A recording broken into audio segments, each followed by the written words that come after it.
آپ سمجھے کہ ایک شٹل ڈپلومیسی ہو رہی تھی. مشرف صاحب وہاں پر گئے اور انہوں نے جا کر وہاں انڈین پرائم منسٹر سے ہاتھ بھی ایک دفعہ اٹھ کے ملا لیا. اس سے پہلے مشرف صاحب جو تھے یا پاکستان کی جو اسٹیبلشمنٹ تھی, میاں نواز شریف صاحب جب انڈیا کے ساتھ تعلقات اعلان لاہور ہوا تو اس حوالے سے بڑی تنقید کا نشانہ بنایا کرتے تھے. لیکن ہوا یہ کہ میاں صاحب کے دور کے بعد جب مشرف صاحب آئے تو انہوں نے بھی وہی ڈپلومیسی جو ہے اختیار کی اور وہاں پر گئے. تو انہی دنوں کی بات ہے کہ یہ خیال کیا جا رہا تھا اور یہ بتایا جا رہا تھا دونوں طرف, ان دنوں حالات بڑے اچھے تھے دونوں ممالک کے, اور یہ بات کی جا رہی تھی کہ جناب اگر یہ اس طرح سلسلہ چلتا رہا کشمیر کے ایشو کو تھوڑا سا پیچھے رکھ کر تو شاید دونوں ملکوں کے تعلقات بہتر ہو جائیں گے.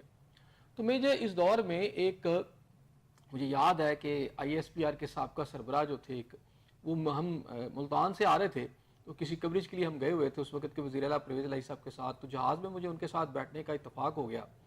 تو میں نے ان سے یہی سوال کیا اس وقت کہ جناب کشمیر کا جو ریزولوشن ہے, یہ جو کشمیر ایشو ہے, کیا انڈیا اور پاکستان جو ہے یہ اس ریزولوشن کو کر لیں گے, یہ جو آپ اس وقت جتنی بھی ایکٹیویٹیز کر رہے ہیں؟ تو انہوں نے کہا کہ آپ امید رکھیں ہو جائے گا. اچھا, میں نے کہا نہیں امید تو ہے, جو بھی ہے آپ مجھے یہ بتائیں کہ آپ کیا سمجھتے ہیں, آپ کی اپنی پرسنل رائے کیا ہے, مجھے وہ بتائیں.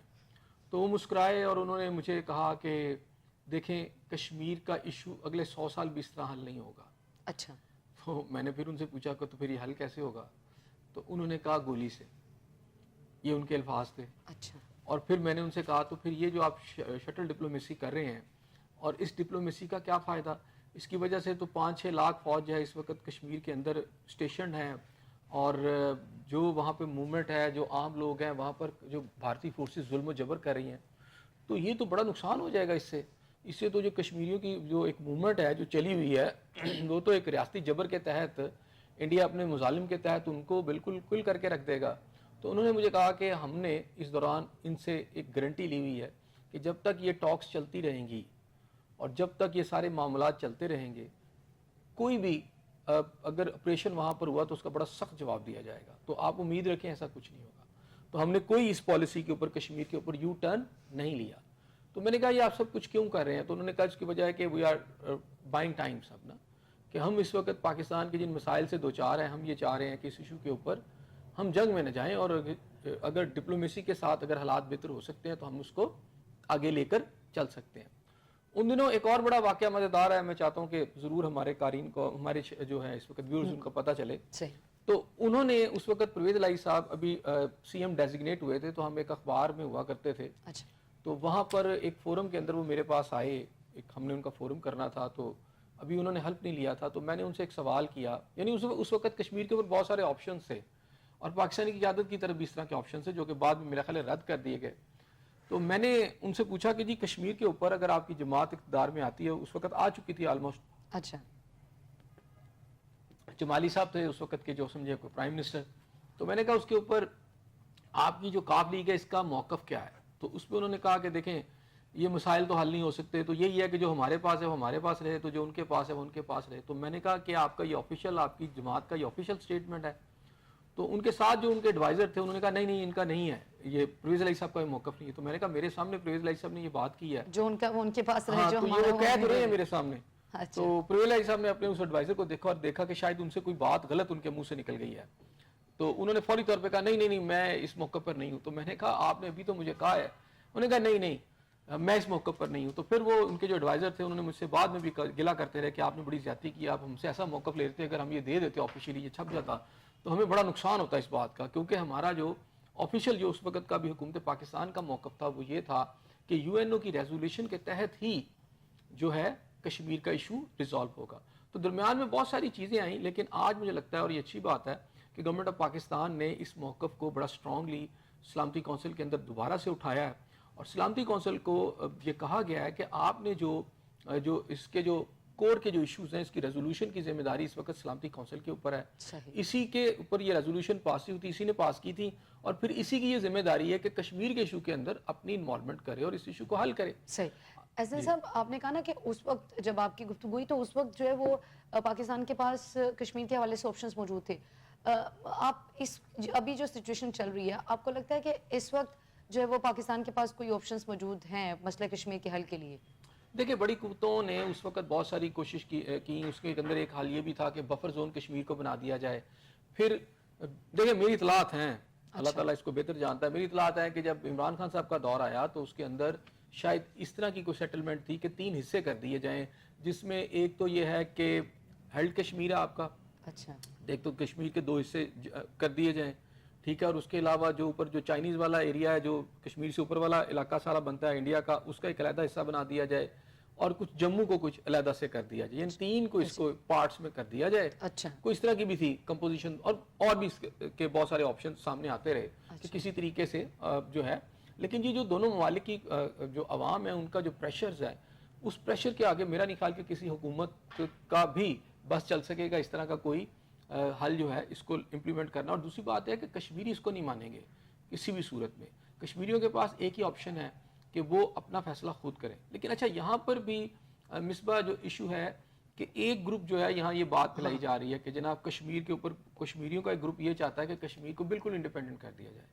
آپ کو یہ سمجھنا پڑے گا کہ سیکیورٹی کونسل کے اوپر جو اس کی یہ جو قراردادیں ہوئیں یا جو آج تک حل طلب جو مسئلہ رہا ہے کشمیر کا, جب یہ پاکستان بنا تھا اور جب انڈیا نے اپنی فورسز کو یہاں قبضہ کرنے کے لیے بھیج دیا اور تمام جو اس وقت کی جو آزادی کے حساب سے جو بھی نقشہ بنا تھا اس کو یعنی بلڈوز کرنے کی کوشش کی اپنی ریاستی طاقت کے ساتھ, تو اس وقت جب یہ سیکیورٹی کونسل میں مسئلہ گیا, اور وہ نہرو صاحب بھی لے کے گئے تھے اس کو, انڈین قیادت ہی اس کو لے کے گئی 2 دفعہ, جب انہیں خطرہ پڑ گیا کہ سارا کشمیری ہمارے ہاتھ سے نہ نکل جائے تو انہوں وہاں پہ لے جا کے انہوں نے اس وقت سیز فائر کروایا. اچھا, اور پھر اس کے اندر آپ کو یہ سمجھنا پڑے گا کہ انفینش ایجنڈا ہے یو این او ریزولوشن کا, وہ یہ ہے کہ کشمیری جو ہیں جب کبھی بھی اپنا رائٹ آف سیلف ڈٹرمنیشن جو ہے اس کو یوز کریں گے تو وہ یہ فیصلہ کریں گے کہ یا either they will join Pakistan اور انڈیا, یہ ان کے پاس 2 آپشنز ہوں گے. انڈیپینڈنٹ اس میں نہیں ہے. اچھا, ریزولوشن یہ ہے کہ یہ فیصلہ کریں گے یا بھارت یا پاکستان کسی ایک میں. اور اگر وہاں کی آبادی دیکھ لیں آپ اس وقت کشمیر کی, تو وہ ساری کی ساری آپ کو پتہ ہے اس کی میجورٹی مسلم آبادی ہے, اور بالکل, اور اس کا نیچرلی بھی اگر آپ اس کو دیکھیں سارا خد و حال اس کا دیکھیں, اس کا جیوگرافی دیکھیں تو کشمیر نیچرلی وہ ملتا ہے. اور کارگل والی ایک وہ سڑک ہے جو آپ کو پتہ ہے جس کے اوپر ہم ایک جنگ بھی لڑ چکے ہیں. تو اصل میں جو کشمیر ہے وہ نیچرلی بھی سائڈ پر آتا ہے. تو اس لیے انڈیا کو یہ پتا ہے کہ کشمیر جو ہے جب کبھی بھی استصواب رائے ہوگا تو اس کے تحت جو ہے اس کے زیادہ امکانات یہی ہیں کہ یہ پاکستان کے ساتھ اپنا علاقہ کر لیں گے. تو اس لیے کشمیر جو ہے اس وقت دھونس دھاندلی بدماشی جو ہے کشمیر کے اوپر انڈیا جو ہے وہ کر رہا ہے, لیکن میرا نہیں خیال کہ وہ اسے سبجوگیٹ رکھے گا. ایسا سب کشمیری عوام خود 2 حصوں میں بٹی ہوئی ہے کہ وہ اس چیز کے اوپر ڈیم شور ہے کہ نہیں استصواب رائے کی صورت میں جو ہے وہ ہم پاکستان سے الحاق کرنے دیکھیں ڈیفینیٹلی اس وقت 2 حصوں میں بٹی ہوئی ہے, اور دونوں طرف کے لوگ چاہتے ہیں کہ وہ ملے. کوئی بھی درمیان میں سرحد کو پسند نہیں کرتا, خاص طور پر کشمیر والی جو سرحد کی میں بات کر رہا ہوں. تو وہاں پہ سرحد تو نہیں ہے, خیر وہ اس کو تو آپ کیا کہتے ہیں کہ باؤنڈریز ہیں, ہاں جو نہیں وہ باؤنڈری تو نہیں ہے, کیا کہتے ہیں انٹرنیشنل باؤنڈری تو نہیں ہے, لیکن بہرحال وہ جو بھی لائن لگی ہوئی ہے وہاں کے اوپر, تو اب اس کے اندر دونوں طرف کشمیری ہیں, کشمیر ایک ہی ہے, اس نے ایک ہی رہنا ہے. اور انشاءاللہ تعالیٰ وہ دن دور نہیں ہے جب کشمیر جو ہے پاکستان کا حصہ بنے گا. انشاءاللہ وہ دن دور نہیں ہے جب کشمیر جو ہے پاکستان کا حصہ بنے گا. آگے بڑھیں گے حسن صاحب, آڈیو لیکس کیس میں جو ہے وہ علی امین گناپور کے ناقابل ضمانت وارنٹ گرفتاری برقرار ہیں, کیسے دیکھ رہے ہیں؟ دیکھیں اس کے اندر ہمیں یہ دیکھنا یہ ہے کہ ایک تو برقرار ہیں, لیکن آگے کارروائی کا کوئی عدالت نے حکم نہیں دیا. چونکہ میں اس کو محدود کروں گا پولیٹیکل ڈیبیٹ سے ہٹ کر, میں کہوں گا کہ قانونی جو ہے صورتحال. اچھا, اب اگر ان کے یہ ناقابل ضمانت جو ہیں جاری ہوئے ہیں تو اس کی امپلیمنٹیشن بھی ہوگی یا ہونی چاہیے. اگر ہوگی تو وہ کیسے ہوگی؟ اب وہ خیبر پختونخوا کے وزیر اعلیٰ ہیں, اور چونکہ یہاں پر اگر آئیں گے تو پکڑے جائیں گے نا, اور خیبر پختونخوا کے اندر ان کو جا کے کون گرفتار کرے گا؟ اب عدالت نے اگر ان کے اس طرح منسوخ کیے ہیں یعنی برقرار ہے تو پھر ان کی گرفتاری بھی ہونی چاہیے. تو گرفتاری پھر کیسے ہوگی؟ تو یہاں آ کے کے پی کے میں جا کے کیسے گرفتار کریں؟ نہیں کرنا چاہے عدالت اور ریاست چاہے سارا کچھ ہو سکتا ہے, لیکن صوبے کے وزیر اعلیٰ کو بے شک ہوتے ہیں, اس میں کون سی ایسی بات ہے؟ یہاں ملک کے پرائم منسٹر گرفتار ہوتے رہے ہیں تو صوبے کا وزیر اعلیٰ گرفتار ہو جائے گا, کوئی بڑی بات نہیں ہے. بات یہ ہے کہ کیا آپ کے ملک کے اندر قوانین جو ہیں عام آدمی کے لیے کچھ اور ہیں اور خاص کے لیے کچھ اور ہے. تو یہ ان چیزوں سے یہ پتہ چلتا ہے کہ جو طاقتور لوگ ہیں, جو اقتدار کے اندر ہیں, وہ کوئی بھی ہوں, وہ چاہے اپوزیشن سے تعلق رکھتے ہوں یا گورنمنٹ کے اندر ہوں, اگر ان کے پاس پار ہے تو پھر ان کے لیے لا اور ہے, ایک عام آدمی کے لیے لا اور ہے. یہاں آپ ایک ماچس چوری کر لیں, گائے کو, یہاں تو گائے چوری کے مقدمات درج ہوتے ہیں, لوگ کئی سال جو ہیں اندر رہتے ہیں, اور پھر جب پولیس ان کے گھروں میں گھستی ہے تو پھر جو عورتوں کی جو آپ تذلیل کرتے ہیں, جو گھر والوں کی تذلیل کرتے ہیں, وہ کس سے ڈر کی چھپی ہے؟ ریاستی ادارے کیا کچھ نہیں کرتے. تو یہاں پر گنڈا صاحب کی طرف کوئی جائے گا نہیں. اس کی وجہ یہ ہے کہ اب پی ٹی آئی والے کلیم تو بڑا کرتے ہیں لا کہ جی ہم قانون کی پاسداری کرنے والے لوگ ہیں, تو دیکھ لیں, کوئی جا کے دیکھے ان کی طرف, پھر یہ بتائیں گے کہ کتنی پاسداری کرتے ہیں. صحیح.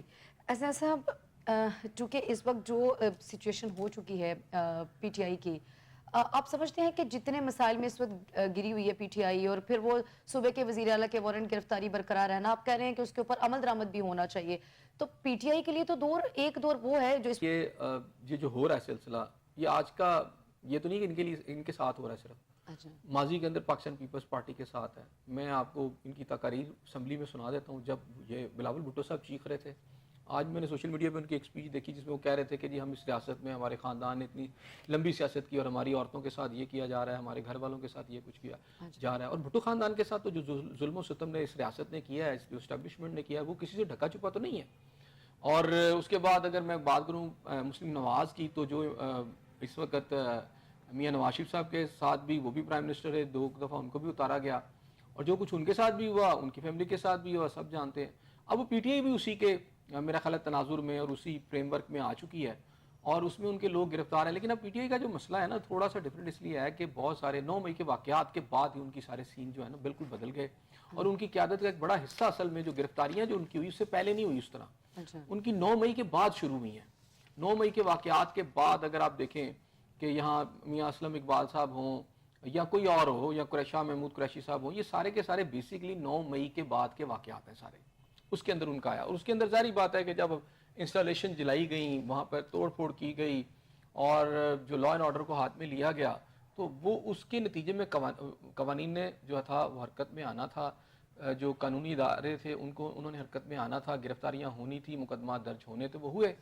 تو اب اس وقت ان کی مشکلات, تو میرا خیال ہے کہ ان کی کچھ لیڈرشپ تو جو ہے اس وقت جو ہے پابند سلاسل ہے, لیکن ان کی کافی زیادہ لیڈرشپ ابھی باہر بھی ہے بکلا کی شکل میں, اور ان کے جو اپوزیشن لیڈر یہ سارے ابھی باہر ہیں.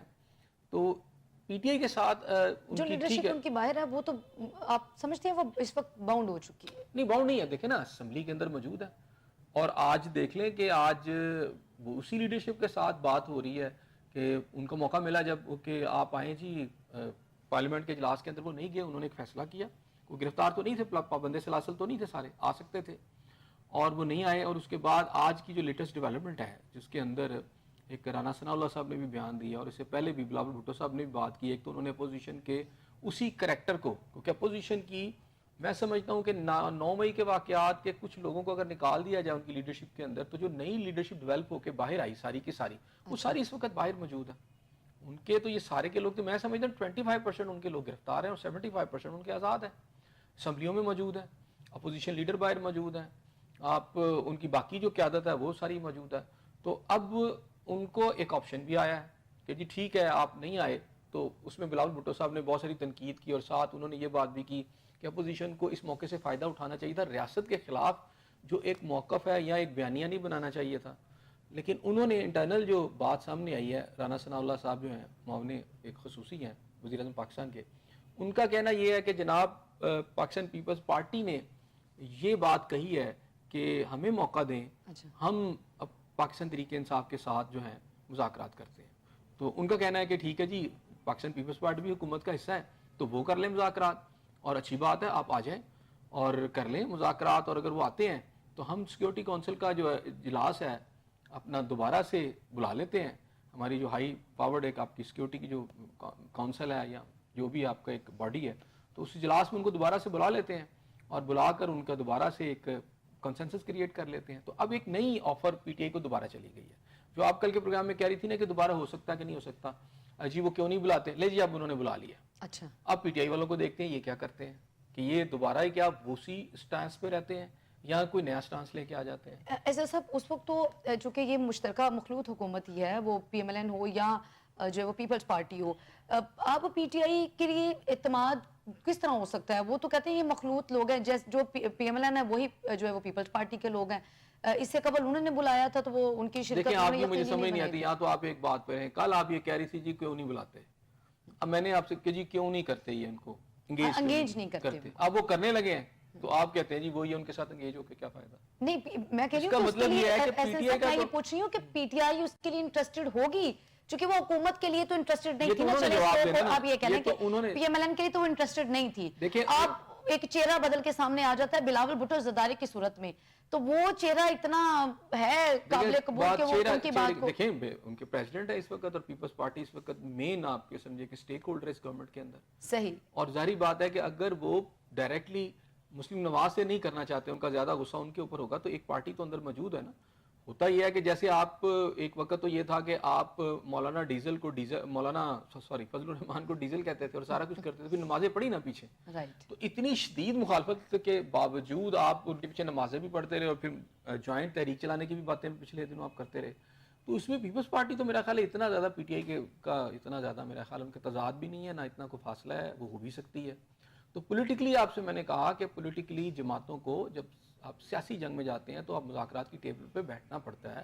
آپ کے شدید ترین مخالف جو ہوتے ہیں ان کے ساتھ بھی بات سننی پڑتی ہے, کرنی پڑتی ہے. اگر نہ کرنی ہوتی تو پھر آپ مولانا فضل الرحمان صاحب کے ساتھ بھی نہ کرتے. اور جو مولانا فضل الرحمان صاحب آپ کی اس میٹنگ سے پہلے آپ کی سپورٹ کر رہے تھے کہ جناب پی ٹی آئی کہیں نہ کہیں ٹھیک ہے, تو وہ اس کے بعد کہہ رہے تھے پی ٹی آئی نے غلط کیا. ان کا بھی یہی موقف ہے کہ غلط کیا. تو چلے مجھے لگتا ہے کہ پی ٹی آئی کو ایک اور موقع مل رہا ہے, کہ پی ٹی آئی کو پھر ایک موقع ملا ہے. اچھا, اس وقت پی ٹی آئی نے اسلامتی کونسل کے اجلاس میں شرکت نہ کر کے خود کو بند گلی میں دھکیل دیا پارلیمنٹ, اور ابھی بھی بند گلی میں ہے, کیونکہ ان کا جو اوور آل جو اس وقت بیانیہ سب کے سامنے آیا ہے وہ وہی ہے جو آج ملالہ یوسفزئی کا ہے, وہ وہی ہے جو بلوچ جو ہیں وہاں کی, جو آپ سمجھیں کہ بنیاد پرست جو ہیں بلوچوں کی, یا وہاں کی جو پارٹیاں ہیں, یا وہ جو موقف جو ہے ریاست کے خلاف اسلحہ اٹھانے والوں کا ہے اس کے ساتھ ہے نا. ہاں جی. تو وہ موقف میں جا چکے ہیں اس کے اندر. اب اس میں سے کیسے نکلیں گے اس موقف کے اندر سے, کہ خود کو جب تک نہیں بتائیں گے. نیچرلی اگر میں بات کروں تو اب دیکھیں نا, ملالہ یوسفزئی نے اس کو بڑی تکلیف ہوئی ہے کہ جناب وہ یہاں پر اصل صاحب وہ کہتی ہیں کہ یہ جو ہے وہ مارنگ بلوچ صاحبہ کا جو ہے وہ سارا معاملہ, وہ کہتی ہیں کہ یہ وہ واحد آواز تھی جو بلوچیوں کے لیے اٹھائی گئی. انہوں نے تو بڑا ڈیفینڈ کیا, اس کو کیسے دیکھتے ہیں؟ یہ ملالہ یوسفزئی صاحبہ جو ہیں, ذرا یہ بتائیں کہ یہ پاکستان کے اندر جو اتنے ہمارے فوجی شہید ہوئے ہیں, ہماری عورتیں, ہمارے بچے, یہ جو پنجابیوں کے ہاتھ باندھ کر جو دہشت گردوں نے, جو کہ بیسیکلی خود کو بلوچ کہہ رہے ہیں, انہوں نے جو قتل و غارت گری کی ہے اور جس طرح ہمارے اداروں کو تباہ کیا جا رہا ہے, اس پر تو ان کو کوئی تکلیف نہیں ہوئی. بالکل ایسی ہے. ٹھیک ہے, اس پر وہ بڑی تڑپ رہی ہیں. دیکھیں میں نے آپ سے پھر کہا کہ خطے میں ایک گریٹ گیم ہے, اور اس وقت وہ تمام قوتیں جو لبرلزم کا لبادہ اڑا ہے, جس میں ملالہ یوسفزئی اس کو بلڈ کیا گیا نا, اس بچی کو اس کو بلڈ کیا گیا, یورپ اور امریکہ نے بلڈ کیا اپنے مقصد کے لیے. یہاں فلسطین کے اندر اتنی بچیاں شہید ہو گئیں, پھول جیسے ننھے بچے, روز بمبوں کے ٹنوں بم وہاں پہ برسائے جا رہے ہیں, وہاں ملالہ یوسفزئی کی کوئی آواز نہیں آئی, اور اس کو وہ سب نہیں نظر آ رہے. ٹھیک ہے, اور یہاں اتنا قتل عام نظر نہیں آ رہا. دیکھیں آپ یہ سمجھیں کہ جو گریٹ گیم ہے, یہ پاکستان کو لیبیا اور شام بنانے کی جو گیم ہے, اس کے اندر جہاں اس طرح کے دہشت گرد خوارج افغانستان سے انٹر کیا جا رہا ہے, تو خود ایک سافٹ امیجز جو یورپ نے بنائی ہوئی ہے اپنی طرف سے, ان کے قد بنائے ہوئے ہیں, ان کو بڑا کر کے دکھایا گیا ہے کہ جی پتہ نہیں یہ انسانی حقوق کے کوئی چیمپئنز ہیں. یہ بالکل انسانی حقوق کے چیمپئنز نہیں ہیں. ملالہ یوسفزئی ہو, یہ کون لوگ تھے؟ یہ بیسیکلی سب اس پری پلان کے تحت, اور ان کے نزدیک صرف ڈالر عزیز ہے ان کو, یہ ڈالر کمانے کے لیے, اور انہوں نے اپنا جو کیا کہتے ہیں ملک بھی بیچ دیتے ہیں, دین بھی بیچ دیتے ہیں, اور یہ پھر آپ کے یہودہ نصارہ کی زبان بول رہے ہیں. اس وقت پاکستان کے اندر جس طرح لوگ مارے جا رہے ہیں, جس طرح شہید کیا جا رہا ہے ان کو, کیا یہ انسان نہیں ہے؟ ان کے کوئی حقوق نہیں ہے. وہ جو مار رہے ہیں آپ انہی کی سپورٹ کر رہے ہیں. ٹھیک ہے, تو بات یہ آپ کو سمجھنی پڑے گی کہ ایک پوری دو طرح کی لیئرز ہیں. ایک لیئر ہے کہ جنہوں نے ہتھیار اٹھا کر آپ کی ریاست اور آپ کے اداروں کے خلاف ایک جنگ شروع کر دی ہے, گریلا وار شروع کر دی ہے. دوسرے سافٹ فیسز ہیں. سافٹ فیسز کے اندر میں کہتا ہوں کہ دیکھیں پاکستان تحریک انصاف اس ملک کی ایک بڑی جماعت ہے, وہ اس سافٹ فیس کو, اس بیسیکلی وہ ایک سافٹ فیس تھا پاکستان کی سیاست کا, وہ سافٹ فیس جو ہے وہ اپنی غلط پالیسیز کے تحت, انسینٹی مجھے تو نظر آتی ہے ان کے اندر سیگشیسنس نظر نہیں آ رہی, کہ انہوں نے اس لائن کو ٹو کر لی ہے جو سب سے اس ریاست کے لیے برا اور خود پی ٹی آئی کے لیے برا ہے, کہ جہاں جس لائن پر ملالہ یوسفزئی کھڑی ہے, جہاں مارنگ بلوچ کھڑی ہے, وہیں پی ٹی آئی کی قیادت جا کے کھڑی ہو گئی ہے. ان کو یہ ایسا نہیں کرنا چاہیے تھا اس نقطے کے اوپر. یہ ان دا لانگ رن اور ان the short run us state کے لیے تو چلے اس کا نقصان ہوگا ہی جو ہوگا, لیکن خود ان کے لیے بہت بڑا نقصان ہے. دیکھیں ریاست پاکستان بڑی مضبوط ریاست ہے, 25 کروڑ کی یہ جو قوم ہے نا, یہ اتنی آسان ترن والا نہیں ہے کہ چند مٹھی بھر ٹیررسٹ آئیں گے اور آ کر یہ پاکستان کا نظام تہس نہس کر دیں گے. ہماری بہادر افواج موجود ہیں. اور میں نے آپ کو کل بھی بتایا تھا کہ لاہور کی آبادی نا, آپ اس کو ذرا غور سے سنیے گا, 1.5 کروڑ روٹین میں ہے, 1.25 کروڑ 1.5 کروڑ کہتے ہیں, اور 50-60 لاکھ روزانہ رات کو آتے ہیں, دن کو آتے ہیں اور رات کو چلے جاتے ہیں. صحیح. تو پورے بلوچستان کی آبادی بھی نا 1 کروڑ ہے ساری, ٹھیک ہے. اور اس کے اندر بھی یہ جو اس وقت تباہی مچانے کے لیے آئے ہوئے ہیں, یہ چند ہزار لوگ ہیں.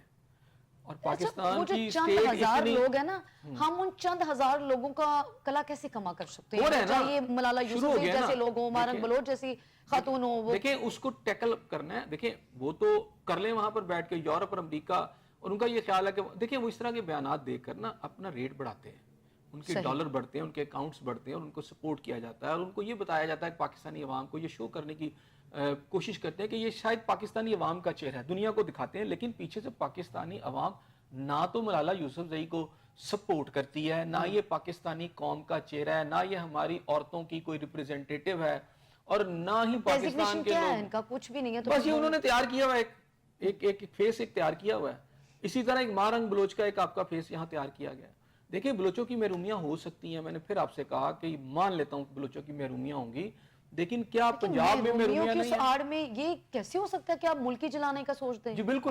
آپ دیکھیں نا کیسی محرومی ہے. میں نے پھر آپ سے کہا کہ 900 ارب سے زیادہ کا بجٹ جو ہے اس وقت آپ کو بلوچستان کا ہے, جس میں 800 سے زیادہ بجٹ جو ہے, 800 ارب روپیہ جو ہے وہ فیڈرل کی طرف سے جاتا ہے, اور اس کے اندر بھی پنجاب کا سب سے بڑا حصہ ہے. بھئی ہم کیسے جو ہیں ان کو جو ہے حقوق کو تلف کر رہے ہیں. اور اس کے بعد جو ہے اصل میں ایک بہت بڑا ایریا ہے, اور 40% 45% سے زیادہ آپ کا پاکستان کا ایک حصہ ہے, اس کو سنبھالنا ذرا مشکل ہے. دوسری بات ہے کہ جتنی آپ کی خوراک جاتی ہے بلوچستان میں, کتنی خوراک پیدا ہوتی ہے, وہ پنجاب ہے. افغانستان پورا پنجاب کی خوراک پہ پل رہا ہے, یعنی دنیا کی ایک بڑی باسکٹ ہے آپ کا پنجاب جو ہے, اور اس باسکٹ سے پورا آپ بند کرتے ہیں. جس وقت آپ یہاں پر بارڈر بند ہوتا ہے تو چیخیں نکل جاتی ہیں ادھر افغانستان کی, کیونکہ آپ کا گھی ہو, دالیں ہو, چاول ہو, گوشت ہو, سارا تو ادھر سے جا رہا ہے. ہاں, اور کھانا بھی پاکستان کی پوری قوم جو ہے اس وقت جو مہنگی چیزیں خریدنے کے مجبور ہے, اس میں ایک بہت بڑی وجہ جو ہے افغانستان میں آپ کی خوراک جا رہی ہے. پھر اس کے بعد بلوچستان, دیکھیں بلوچستان جو ہے یہ پنجاب کے بغیر نہیں ہے, پنجاب بلوچستان کے بغیر نہیں ہے, سندھ بلوچستان کے بغیر نہیں ہے, اور ہم سب ایک دوسرے کے ساتھ ملے ہوئے ہیں, اور اس کے بغیر کوئی بھی کچھ نہیں. خود اکیلا بلوچستان اپنی انڈیپینڈنٹ حیثیت کبھی رکھ ہی نہیں سکتا.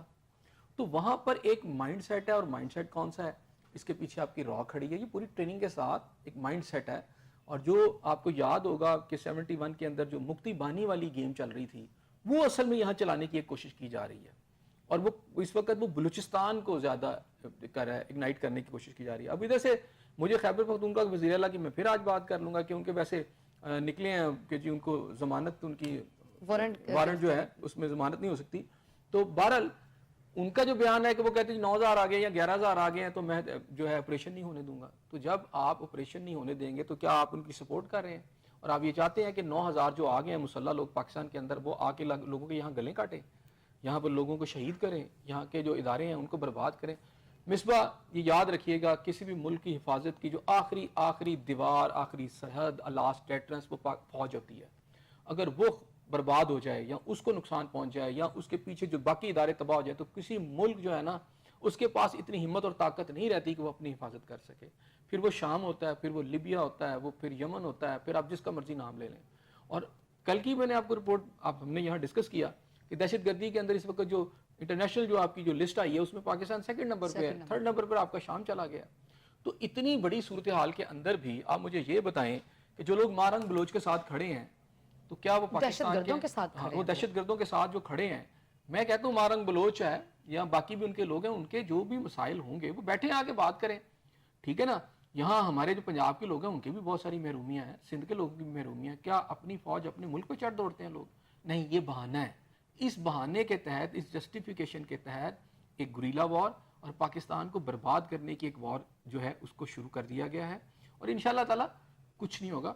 اور ہم جو ہماری جو فورسز ہیں وہ اسے فورس ہی کر لیا ہے, پتہ چل گیا. لیکن میرا خیال ہے کہ اس وقت فیصلہ یہ کرنا ہے کہ کیا اس جنگ کو لمبے طور پر رکھنا ہے تاکہ آپ کی اکانومی اور آپ کا جو ڈیفنس کا پورا سسٹم ہے یا سیکیورٹی کا پورا سسٹم ہے وہ اس میں پریشر میں آ جائے ایک لمبے عرصے تک. ظاہری بات ہے وہ تو مشکل ہوگا.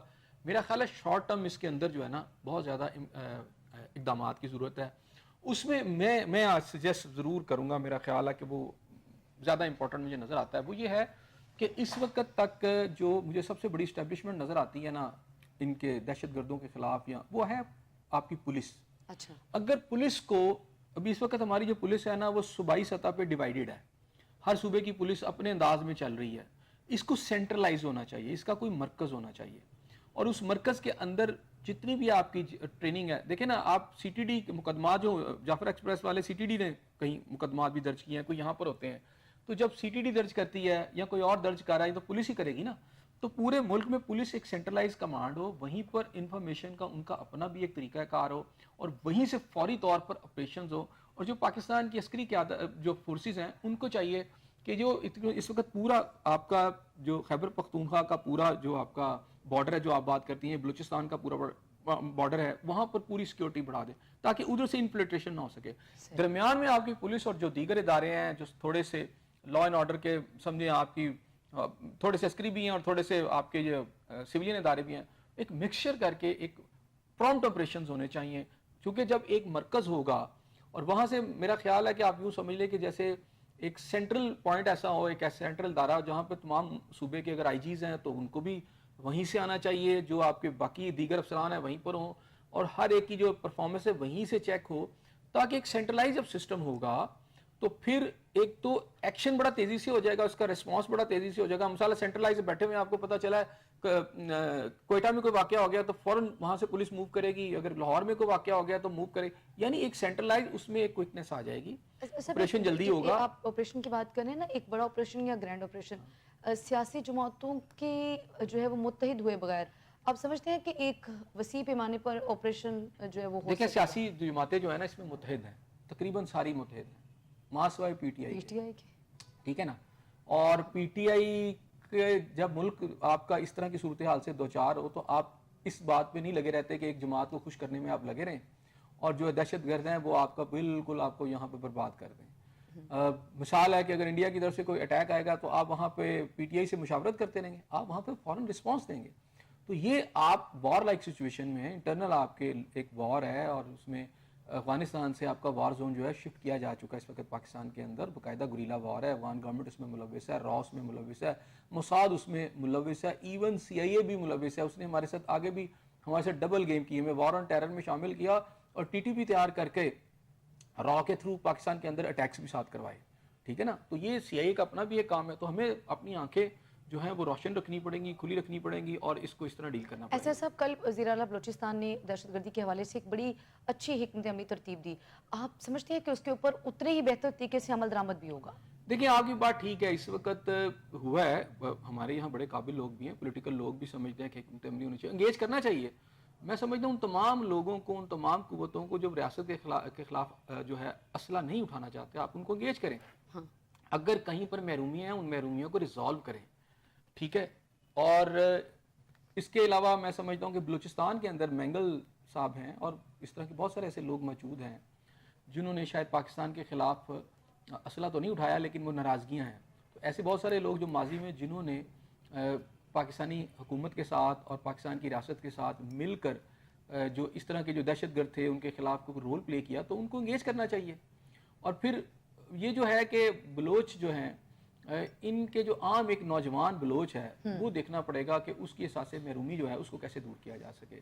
دیکھیں نا ایک عام بلوچ ہے, اس کو آپ کو یہ سمجھنا پڑے گا کہ اس کے پاؤں میں جوتی نہیں ہے, اس کے پیٹ میں روٹی نہیں ہے, اس کے سر پہ چھت نہیں ہے, لیکن اس کے کندھے کے اوپر ایک آٹومیٹک ویپن ہے جو 4-5 لاکھ کا ہے. وہ امریکن والا بھی ہو سکتا ہے, امریکن میڈ بھی ہو سکتا ہے, یا کسی انڈیا سے بھی ملا ہو سکتا ہے. تو سوال یہ پیدا کہ ان کو کون یہ ویپن دے رہا ہے, ان کو روٹی نہیں مل رہی.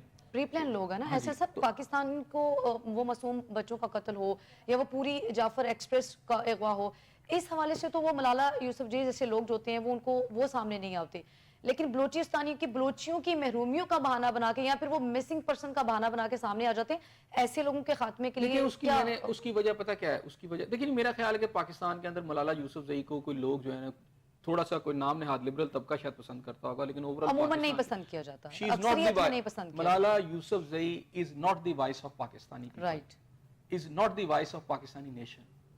وہ نہیں ہے. شی از دی وائس آف دی, آپ سمجھ لیں کہ وہ قوتیں جو پاکستان کے خلاف ہیں, اینٹی پاکستان فورسز جو ہیں ان کی وہ وائس ہے. اور جو باہر بیٹھ کر یہ ایک پروپیگنڈا کر رہی ہے یہ بچی جو ہے، اب خیر اب خاتون بن چکی ہے، تو میرا نہیں خیال کہ یہ کوئی پاکستان، اس کا کوئی کہنا پاکستان کے اوپر کوئی امپیکٹ ڈالے گا، لیکن ان کو یوز کیا جاتا ہے ورلڈ وائڈ، ٹھیک ہے نا، ان کے ان بیانات کو یوز کر کے. اور یہ جو آپ کے پاکستان کے دشمن لوگ ہیں جس میں یورپین ہیں، امریکنز ہیں، ان کو دیکھیں نا بڑے بڑے انعامات دیں گے، ان کے قد بڑھانے کی کوشش کریں گے، پھر بتانے کی دنیا میں کوشش کریں گے. یہ ایک پروپیگنڈا وارفیئر جو ہوتی ہے نا پاکستان کے خلاف، اس کے اندر یہ انسٹرومنٹل ہوتے ہیں.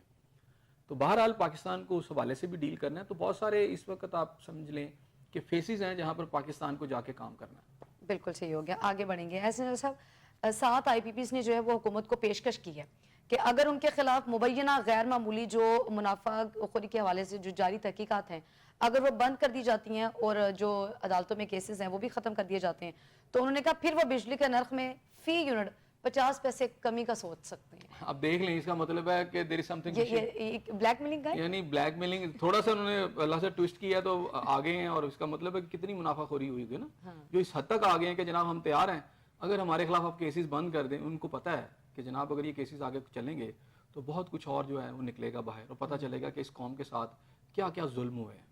دیکھیں نا یہ آئی پی پیز جو ہیں یہ ایک اس قوم کے ساتھ میرا خیال ہے ان کی جیبوں پر اور ان کی جو معیشت پہ جو شب خون مارا ہے اس کے اندر ان کا بہت بڑا رول ہے. اور اس کے اندر کوئی غیر نہیں ہے، اپنے ہی پاکستانی ہیں، فرنٹ پہ کچھ اور لوگ ہیں اور پیچھے پاکستانی ہیں. اور وہ پاکستانی ہیں جو کہ زیادہ تر پاکستان کے اس وقت برسر اقتدار جو ایمان ہے، جو برسر اقتدار جو لابیز ہیں ان کے ساتھ ہی ملے ہوئے ہیں. ان کے پیچھے آپ دیکھیں گے تو وہی فیسز ہوں گے. تو ڈر بھی اسی وجہ سے رہے ہیں. تو دوسری بات ہے کہ 50% اگر وہ آ رہے ہیں تو میرا خیال ہے کہ منافع اتنا زیادہ ہے کہ ان کو بچانے والے بھی دیکھیں اس کے اندر بھی ان کو فائدہ ہو رہا ہوگا. جو قوتیں اس کے اندر ان کو بچانے کے لیے اس وقت آگے بڑھی ہوئی ہیں اور وہ کہہ رہی ہیں کہ ان کی یہ آپشنز مان لیے جائیں، آپ دیکھیں گے کہ وہ بھی اس کے اندر سے پیسہ کما رہے ہوں گے. وہ سارے بینیفیشری ہیں نا، سارے نہیں، ابھی بھی اس وقت بھی جو ایلیمنٹس جو ہیں اس کے اندر ان کے اس مقدمے کو لے کر گورنمنٹ کے پاس پہنچے ہیں کہ جناب ان کو ہم ریلیف دے دیتے ہیں، ان کی بات مان لیتے ہیں اور ان کی کوئی جو ہے چیکنگ نہیں کرتے، اور یہ ہے کہ ان کی بات مان لیتے. اس کا مطلب ہے انہوں نے بھی کتنا کمایا. یہ ایک بہتی گنگا ہے جس کے اندر سارے جو ہے نا ہاتھ جو ہے نا وہ اپنے سر کیا کہتے ہیں جی پانچوں گھی میں اور سر کڑائی میں. تو یہ والی صورتحال اس وقت ہے. میرا خیال ہے کہ ان کو بالکل بھی ان کے ساتھ اس طرح کا معاہدہ نہیں ہونا چاہیے، بلکہ بالکل انویسٹیگیشن ہونی چاہیے. وہ کہتے ہیں کہ وہ ادائیگیوں اور قوم کو پتہ چلے کہ یہ کتنا پیسہ کھا رہے ہیں اس قوم کا، ٹھیک ہے. اور دوسری بات یہ ہے کہ اب آپ کے جو رینیویبل انرجی کے سورسز ہیں آپ اس کو پوری طرح ایکسپلائٹ ہی نہیں کر رہے. اب آپ کے ونڈ انرجی ہے، آپ کے پاس سولر ہے، لیکن اس کی جو پالیسیز ہمارے سامنے آئی ہیں وہ تو ایسے لگتا ہے کہ یہ چاہتے ہی نہیں کہ ہو. ایک حکومت کے پیچھے بھی تو ایک پالیسی ہوتی ہے نا. حکومت کہتی ہے لیکن اس کے بعد آپ نے پہلے سولر لایا اور سولر کے ساتھ جو آپ اس وقت کر رہے ہیں جس طرح اس کا ریٹ آپ نے نیچے کر دیا، اب اسی کو جیسے آپ کو یاد ہے سی این جی گیس پہلے سب لگوا دی گئی، بعد میں اس کے ساتھ جو ہم نے دیکھا بہت بڑے آپ کے اسکینڈل سامنے، اسی طرح یہ بھی ایک اسی طرح چلتا جا رہا ہے. پاکستان کے اندر تو اب انرجی دیکھیے اتنی سمپل سی ہے کہ ایک چھوٹی سی اب ونڈ سی چھوٹی سی ٹربائن سی، آج کل تو میں اگر آپ سوشل میڈیا دیکھیں چھوٹے چھوٹے پنکھے لگا دیں نا ہوا میں تو وہ گھومتے رہے تو بجلی بنتی رہتی ہے، ٹھیک ہے. اب سولر اور بہت ساری اور چیزیں آ گئی ہیں. تو رات کے وقت جو ہے آپ کی نائٹ والی جو ہے اگر آپ رینیویبل انرجی کو پوری طرح یوٹیلائز کر اور وہ جتنے بھی یونٹس ہیں آپ نیشنل گریڈ میں دیتے ہیں اس کا ریٹ تھوڑا بڑھائیں نا، ایک تو اس کی طرف پالیسی کی طرف جائیں تاکہ یہ بجلی دیکھیں. یہ اس وقت آئے تھے آئی پی پی جب یہاں پر بڑی شدید لوڈ شیڈنگ تھی، اس وقت کی پالیسیز اور تھی. اس وقت شارٹ ٹرم بنانی چاہیے تھے، انہوں نے لانگ ٹرم اس طرح کی بنائی کہ کیپیسٹی بلڈنگ کے چارجز بھی ہمیں پے کرنے پڑے. تو یہ ملک دشمن میں سمجھتا ہوں لوگ تھے جنہوں نے یہ پالیسیز اس وقت بنائی. تو بہرحال اس وقت رینیویبل ہے. دوسری بات یہ ہے کہ دنیا کے اندر جو ہے کہ جب آپ سن سیٹ ہوتا ہے تو اس کے لیے علیحدہ پالیسیز ہوتی ہیں، اس کو بھی آپ یوٹیلائز کریں، ٹھیک ہے. تو انشاءاللہ تعالیٰ پھر اسی طرح سے جان ایسے یہ سارے مسائل ہیں. پاکستان آئی پی پیز کے چنگل سے کیسے نکل سکتا ہے؟ یہ تو ہم ذکر کرتے ہیں یہ بھی مسئلہ ہے وہ بھی مسئلہ ہے، اس کا کوئی سولوشن نیت کے ساتھ یہ نکلنا نہیں چاہتے کیونکہ اس میں جو فائدے ہیں اس کے پیچھے جو لوگ ہیں جو کنگ پنز ہیں اس کے اندر آپ سمجھ لیں وہ سارے پاکستانی ہیں. تو اور ایسا وہ سب ایمانوں میں موجود ہیں، اس کا کوئی سولوشن وہ اقتدار کے ایمانوں میں موجود ہیں. The people are at the helm of affairs, وہ پس پردہ وہی ہیں اور وہ نہیں چاہتے کہ یہ جو ہے یہ ان کے منافع ختم ہوں. اس لیے چھوٹی موٹی وہ سمجھے وہ پنجابی میں کہتے ہیں نا جی گونگلوں تو مٹی چاڑ دو، تو 2 4 6 کو تو وہ ٹچ کر دیں گے.